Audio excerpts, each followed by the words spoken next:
Hello friends. आज की video शुरू करने से पहले कुछ इंपॉर्टेंट पॉइंट्स हैं जो इस वीडियो से भी ज़्यादा ज़रूरी हैं। देखो, एक तो जो मैं शुरू से बोलता आ रहा हूँ कि जो भी मेरी वीडियोस हैं उनको थोड़ा सिक्वेंशली देखें, क्योंकि मेरा पढ़ाने का तरीका ऐसा है, उसको समझने के लिए आपका बेसिक बहुत स्ट्रांग होना चाहिए। अब उसको सिक्वेंशली देखने का तरीका क्या है, वीडियो के साइड पे आपको लिखा हुआ मिलेगा वीडियो 01, वीडियो 02, वीडियो 03 ऐसे करके, या तो आप उससे देख लें या फिर जब चैनल के डिस्क्रिप्शन में देखेंगे तो वहाँ पे आपको एक ऑप्शन दिखेगा प्लेलिस्ट। तो मैंने एक नई प्लेलिस्ट बनाई है, कंप्लीट इंग्लिश कोर्स फ्री। ठीक है, वो वाली प्लेलिस्ट जो है उसके अंदर सारा कंप्लीट कोर्स ऐसे ही चलेगा विद सीक्वेंस, आप उसको भी फॉलो कर सकते हैं। दूसरी बात, जब भी आप कोई भी वीडियो देखें ना तो उसका डिस्क्रिप्शन जरूर चेक करें। ठीक है, डिस्क्रिप्शन के अंदर काफ़ी सारी चीज़ें मिलेंगी आपको, जैसे मेरे फेसबुक ग्रुप का नोट्स, फेसबुक ग्रुप का लिंक मिल जाएगा आपको। जब आप उस फेसबुक ग्रुप के ऊपर जाएंगे तो आपको बहुत सारी चीज़ें मिलेंगी, डिक्शनरी का लिंक मिल जाएगा, अलग अलग टाइप के नोट्स के लिंक मिल जाएंगे, वन वर्ड सब्स्टिट्यूशन की पीडीएफ के लिंक मिल जाएंगे, काफ़ी चीज़ें आपके फायदे की। तो आप उस ग्रुप को ज्वाइन कर सकते हैं। दूसरा, ऐसे एक टेलीग्राम का ग्रुप बनाया है, ठीक है, उसको भी आप ज्वाइन कर सकते हैं। और चैनल का भी वहां पे आपको लिंक मिलेगा। कई बार क्या होता है ना, जैसे मान लो आप प्रमोट करना चाह रहे हैं चैनल को, ठीक है, आपको कहीं ना कहीं कमेंट करना है मान लो, तो आप एक वीडियो का लिंक ना दे करके ना आप उसको चैनल का लिंक दें। वहां पे आप चैनल का लिंक लिखें और ध्यान रखें एक और चीज कि किसी के भी चैनल पे जाके हम सीधा ऐसे लिंक छोड़ देंगे तो उसका कोई तुक नहीं बनता। आप कम से कम ऊपर एक लाइन जरूर लिखें, ठीक है, for free complete English course ऐसे करके, फिर नीचे लिंक डालेंगे तो वो थोड़ा सा ईजी होगा कि उस पर कोई बंदा क्लिक करेगा। दूसरी बात, और इसमें ना बच्चे, पहले मैंने एक अपडेटेड नोट्स डाल रखे थे, ठीक है, उसमें मेरे पास काफ़ी सारे बच्चों ने भी बोला कि सर उसके अंदर कुछ ना कुछ गलतियां हैं। वो एक्चुअली एक स्टूडेंट के नोट्स थे जिसने नोट डाउन करने में काफ़ी सारी गलतियां कर रखी थी, ठीक है, तो मैंने उसको बोला है, उसको अपडेट हो जाएगा वो 1-2 दिन के अंदर अंदर। तो डिस्क्रिप्शन में ही आपको अपडेटेड नोट्स का लिंक मिलेगा। जिन्होंने नहीं किए हैं वो 1-2 दिन के बाद कर लेना, अगली वीडियो के डिस्क्रिप्शन में जरूर नोट्स का लिंक मिलेगा। और जो कर भी चुके हैं वो भी एक बार दोबारा कर लेना भाई, उसके अंदर कुछ गलतियां थी जो मुझे रिमूव करानी है। चलो आज की वीडियो अपन शुरू कर लेते हैं, पार्ट्स ऑफ स्पीच वाले को आगे बढ़ा के। आज हम बात करें वर्ब की, ठीक है।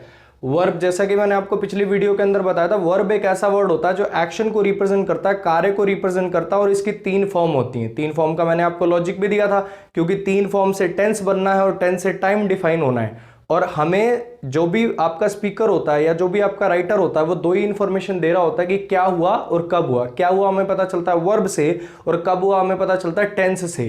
3 फॉर्म नहीं, टेंस नहीं, टेंस नहीं तो टाइम नहीं, ठीक है, इसलिए 3 फॉर्म होनी जरूरी है।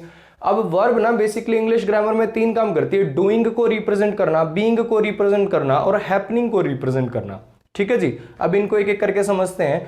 डूइंग वर्ब को आप बेसिकली एक्शन वर्ब भी कह सकते हो, ठीक है, इसमें कोई ना कोई काम होता है। जैसे मैंने कहा कि Rajat has solved the questions, Rajat questions solve कर चुका है। अब इस वर्ब को देखिए जरा, मैंने लिखा रजत हैज सॉल्व्ड द क्वेश्चंस, और मैंने फिर से उसी सेंटेंस का पैसिव बना के लिख दिया the questions have been solved by Rajat, ठीक है जी।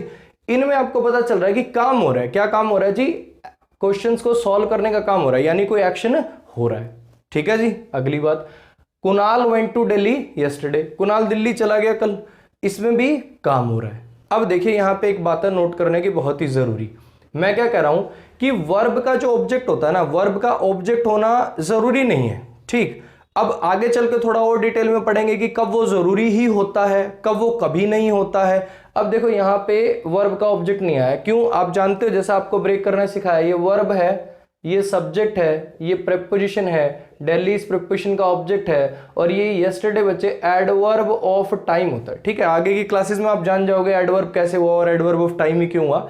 अभी सिर्फ मैं ये कहना चाह रहा हूं इस वेंट वर्ब का ऑब्जेक्ट नहीं है। कुणाल वेंट वट, वट का रिप्लाई मिल रहा है क्या यहाँ पे, वट या हुम का, तो इसका मतलब इस वर्ब का ऑब्जेक्ट नहीं है, ठीक है जी।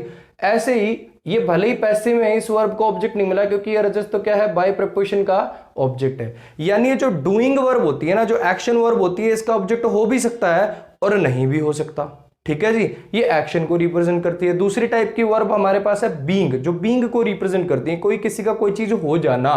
अमन इज अ टीचर, अमन एक टीचर है। अमन इज अ लॉयर, अमन एक वकील है।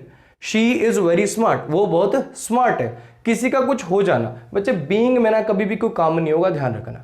इसके अंदर आप जस्ट क्या कर रहे होते हो, सब्जेक्ट के बारे में कुछ बता रहे होते हैं, इसीलिए बीइंग को मैंने आपको जैसे पहले पढ़ा है, एक टाइप की वर्ब होती है लिंकिंग वर्ब्स, बी की form, is, am, are, be, was, were और बीन। मैंने आपको पिछले क्लासेस के अंदर बताया था कि इन्हें क्या कहते हैं हम, लिंकिंग वर्ब्स। लिंकिंग वर्ब जब भी आती है कौन सी होती है लिंकिंग वर्ब? बी की फॉर्म, वो जो 7 अक्षर अभी बोले, जब वो मेन वर्ब का काम कर दे उन्हें क्या कह देते हैं? उन्हें कह देते हैं लिंकिंग वर्ब। अब लिंकिंग वर्ब जब भी आती है उस सेंटेंस में कभी कोई काम होगा ही नहीं, उसमें जस्ट क्या हो रहा होता है, उसमें जस्ट सब्जेक्ट के बारे में आप कुछ बता रहे होते हो और उसके बाद इसका मतलब इसलिए ऑब्जेक्ट नहीं क्या लिखे जाते हैं? सब्जेक्ट कॉम्प्लीमेंट लिखे जाते हैं। क्यों? टीचर कौन? अमन। ये सबके सब जस्ट सब्जेक्ट को कॉम्प्लीमेंट कर रहे होते हैं। देखो ही सब्जेक्ट हो गया, हैज हेल्पिंग वर्ब हो गया, बीन मेन वर्ब हो गया और डॉक्टर क्या बना? Subject complement, subject complement. Doctor कौन है मेरे भाई? ही। समझ में आएगी इतनी बात? कहना क्या चाह रहा हूं कि जब भी बीइंग, बी की फॉर्म जब भी मेन वर्ब का काम करेगी उसे कहते हैं लिंकिंग वर्ब। अब इसमें ना काफी बच्चे कंफ्यूज हो जाते हैं, सर हैज भी लिखा, बीन भी लिखा हो तो 2 वर्ड हो गए। भाई 2 वर्ड 1 वर्ड से मतलब नहीं है, बिल्कुल सीधी डेफिनेशन है। बी की form is, am, are, be, was, were, been, ये 7 अक्षर अगर मेन वर्ब का काम कर दें तो लिंकिंग वर्ब है। और लिंकिंग वर्ब में कोई काम नहीं होगा, काम नहीं होगा तो कोई रिसीवर नहीं होगा, रिसीवर नहीं होगा तो ऑब्जेक्ट नहीं होगा। क्या आते हैं लिंकिंग वर्ब के बाद? Subject complement. इतनी बात आ गई समझ में? यहां पे क्वेश्चन सब्जेक्ट है, वर यहाँ पे मेन वर्ब है, लिंकिंग वर्ब है क्योंकि वर्ब के बाद कोई और मेन वर्ब तो है ही नहीं। लिंकिंग वर्ब क्या है? Is, am, are, was, were, be, been के बाद कोई मेन वर्ब नहीं आए, खुद ही मेन वर्ब हो जाए तो लिंकिंग वर्ब। ये इजी क्या है? यहाँ पे सब्जेक्ट कॉम्प्लीमेंट है। इसका पार्ट ऑफ स्पीच है बच्चे एडजेक्टिव। अब एडजेक्टिव भी सब्जेक्ट कॉम्प्लीमेंट का काम कर देते हैं, ये इससे अगली वीडियो में पढ़ाऊंगा जब एडजेक्टिव की डिटेल दूंगा। अभी के लिए सिर्फ इतना जाने कि बीइंग को रिप्रेजेंट करने वाली वर्ब ऐसी वर्ब होती है जिनके अंदर कोई काम नहीं होता, जस्ट सब्जेक्ट के बारे में आप कुछ बता रहे होते। ठीक है जी। ये तीसरी टाइप की वर्ब बच्चे सबसे इंपॉर्टेंट है, ये बहुत बच्चों को कंफ्यूजन रहता है और इवन टीचर्स को भी कंफ्यूजन रहता है। इसको थोड़ा सा ध्यान से समझिएगा, हैपनिंग वर्ब को। अब देखो इसमें कोई काम हुआ, काम क्या हुआ? रजत ने क्वेश्चंस को सॉल्व कर दिया या रजत क्वेश्चन सॉल्व कर चुका है, कोई काम हो गया। इसमें कोई काम नहीं हुआ। अब ये वाले में ना काम तो होगा लेकिन कह लो इसको करेगा कुछ नहीं, करेगा कोई भी नहीं। आपने ऐसी चीजें सुनी होंगी कि ये काम हो गया, जैसे winter starts in the month of October, सर्दियां जो हैं वो शुरू हो जाती हैं। कोई शुरू करता है क्या उन्हें? भी को करने आता हो? कब भगवान शुरू करता है? अरे भगवान, समझ रहे हो क्या कहना चाह रहा हूं? कि उन्हें कोई शुरू करता नहीं, वो शुरू हो जाती हैं। इन्हें कहते हैं हैपनिंग वर्ब, जिसका कोई डूअर नहीं होता। अब यहां पे एक बहुत इंपॉर्टेंट कंसेप्ट है बच्चे, जब मैंने आपको पहली बेसिक वीडियो पढ़ाई थी वहां पे मैंने आपको सब्जेक्ट ऑब्जेक्ट देखना सिखाया था, है ना? तब मैंने क्या कहा था कि एक्टिव वॉइस में सब्जेक्ट कौन होता है? जो डूअर होता है। ठीक है जी। अब ये वॉइस एक्टिव लगी हुई कि नहीं लगी हुई? Is started, am started, are started, was started, were be की फॉर्म प्लस V3 तो है नहीं, इसका मतलब ये पैसिव तो है नहीं, लिखा तो ये एक्टिव वॉइस के अंदर हुआ है। लेकिन मुझे बताओ कि सब्जेक्ट तो है विंटर, लेकिन क्या विंटर इस काम का डूअर है? विंटर किसी को शुरू कर रहा है क्या? नहीं भाई। समझ में आया? तो बच्चे देख उस टाइम ना, फिर वही बात, देख छोटी सी बात बताता हूं। होता क्या है ना, हम दूसरी क्लास में थे तो हमें पढ़ाया गया था कि सूरज ना पूरब में उगता है, सनराइजेस इन द ईस्ट। तीसरी, चौथी, पांचवी, छठी, सातवीं, आठवीं तक वही पढ़ते रहे। 8वीं वाला मास्टर आया, उसने क्या कह दिया कि सन वहीं रहता है, सन तो फिक्स है, ये अर्थ घूमती है। तो इसका क्या मतलब ये हो जाएगा कि जो दूसरी क्लास में आपको पढ़ाने आया उसको ये बात पता नहीं थी, उसको पता थी तब आप ये बात समझने लायक थे नहीं। सेम वही बात है बच्चे। बहुत सारी चीजें अभी मैंने कह दिया, बी की फॉर्म लिंकिंग वर्ब होती है, बहुत सारी और वर्ब भी होती है जो लिंकिंग वर्ब का काम कर देते हैं। सब कुछ एक वीडियो के अंदर नहीं दे सकता मैं, समझ रहे हो? धीरे धीरे स्टेप बाय स्टेप समझिए इस चीज को। तो आज जितना पढ़ा रहे हैं, मैं क्या कहना चाह रहा हूं, एक्शन वर्ब जो एक्शन को रिप्रेजेंट करते हैं डूइंग वर्ब हो जाएगी। एक्शन वर्ब कह लो, डूइंग वर्ब कह लो, बात एक ही है।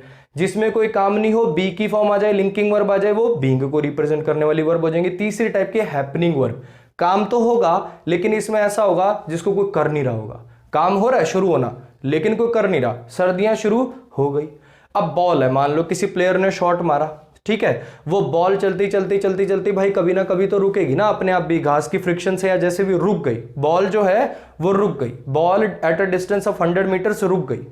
ठीक, अगले में chairs, the chair broke after 2 months, कुर्सी जो है वो टूट गई। जरूरी थोड़ी है कोई तोड़े भाई, धूप वूप में रख दी तुमने, वो अपने आप ही टूट गई। समझ आ क्या कहना चाह रहा हूं? ये वर्ब में काम होता है लेकिन इसको कोई करता नहीं है। ध्यान देंगे एक्टिव में लिखी हुई है, फिर भी इनका जो सब्जेक्ट है ना वो डूअर नहीं है। ठीक, ये उस डेफिनेशन से कॉन्ट्राडिक्ट जरूर कर रहा है लेकिन अब सारी जिंदगी वही थोड़ी पढ़ते रहोगे, कुछ एडवांस लेवल पे भी जाओगे ना मेरे भाई। अब यहां पे कंफ्यूजन आपके लिए कब आ सकता है? देखिए यही वर्ब है, स्टार्ट है, स्टॉप है, ब्रोक है, यही सेम वर्ब एक्शन वर्ब का भी काम कर देती हैं। अब आपको डिफाइन करना है कि हैपनिंग वर्ब है कि एक्शन वर्ब है। जरा समझते हैं इन्हीं वर्ब्स के दूसरे एग्जांपल से। देखिए जरा इधर, अगर मैं लिख दूं Kunal started his bike, Kunal ने क्या शुरू कर दिया? उसकी बाइक शुरू कर दी। कुणाल सब्जेक्ट हो गया, स्टार्टेड वर्ब होगी, कुणाल स्टार्टेड व्हाट? बाइक क्या हो गया इसका ऑब्जेक्ट हो गया, ध्रुव सब्जेक्ट हो गया, स्टॉप्ड वर्ब हो गया, ध्रुव स्टॉप्ड द बॉल, ध्रुव ने क्या रोक दिया बॉल रोक दी, ये क्या हो गया ऑब्जेक्ट हो गया। अब मैंने लिखा रमेश सब्जेक्ट हो गया, ब्रोक वर्ब हो गई, ब्रोक व्हाट चेयर, ये ऑब्जेक्ट हो गया। वही स्टार्ट वही स्टॉप और वही ब्रोक वर्ब इस बार कैसी वर्ब हो गई, इस बार ये एक्शन वर्ब हो गई। समझ में आया? जब कोई काम कर रहा हो और कोई उसका डूअर हो, मुझे पता है कि स्टार्ट करने के काम का डूअर कौन है कुणाल है, स्टॉप करने काम का कौन है डूअर ध्रुव है, ब्रोक करने काम कौन है डूअर रमेश है। क्या विंटर किसी को शुरू कर रही है? नहीं। क्या बॉल किसी को स्टॉप कर रही है? नहीं। क्या चेयर किसी को तोड़ रही है? नहीं। सब्जेक्ट लिखा हुआ है, एक्टिव में भी लिखी हुई है और सेंटेंस भी सही है, तो समझ जाएंगे आप कि यहां पे ये हैपनिंग वर्ब का काम कर रही है, इस काम को किसी ने किया नहीं, ये काम हो गया। दूसरी एक बहुत इंपॉर्टेंट चीज मेरे भाई कि लिंकिंग वर्ब का और हैपनिंग वर्ब का, देखो वर्ब सेम ही है स्टार्ट, लेकिन यहां ये हैपनिंग वर्ब है और यहां पे ये एक्शन वर्ब है। फिर से बोल रहा हूं, लिंकिंग वर्ब का और हैपनिंग वर्ब का कभी भी ऑब्जेक्ट होगा ही नहीं। क्यों नहीं होगा? क्योंकि लिंकिंग वर्ब के अंदर भी कोई काम नहीं होगा, हैपनिंग वर्ब के अंदर काम तो होगा लेकिन वो किसी चीज पे होना था, वो चीज तो ये खुद ही है जो आपने सब्जेक्ट बना रखा है। समझ में आया? यानी लिंकिंग वर्ब और हैपनिंग वर्ब का कभी ऑब्जेक्ट नहीं होगा, और जिस वर्ब का कभी ऑब्जेक्ट नहीं होता उसका कभी भी पैसिव भी नहीं बनता। क्यों? क्योंकि पैसिव बनाने का तरीका यह है कि एक्टिव के ऑब्जेक्ट को पैसिव का सब्जेक्ट बनाया जाता है। ध्यान रखेंगे बात। एक्शन वर्ब डूइंग वर्ब का ऑब्जेक्ट हो भी सकता है, नहीं भी, लेकिन लिंकिंग वर्ब का और हैपनिंग वर्ब के ऑब्जेक्ट नहीं होते। इतनी बात आ गई समझ में? ठीक है जी। अब दोनों में आप डिफरेंशिएट कर लेंगे, कभी ये एक्शन वर्ब है कभी ये हैपनिंग वर्ब है।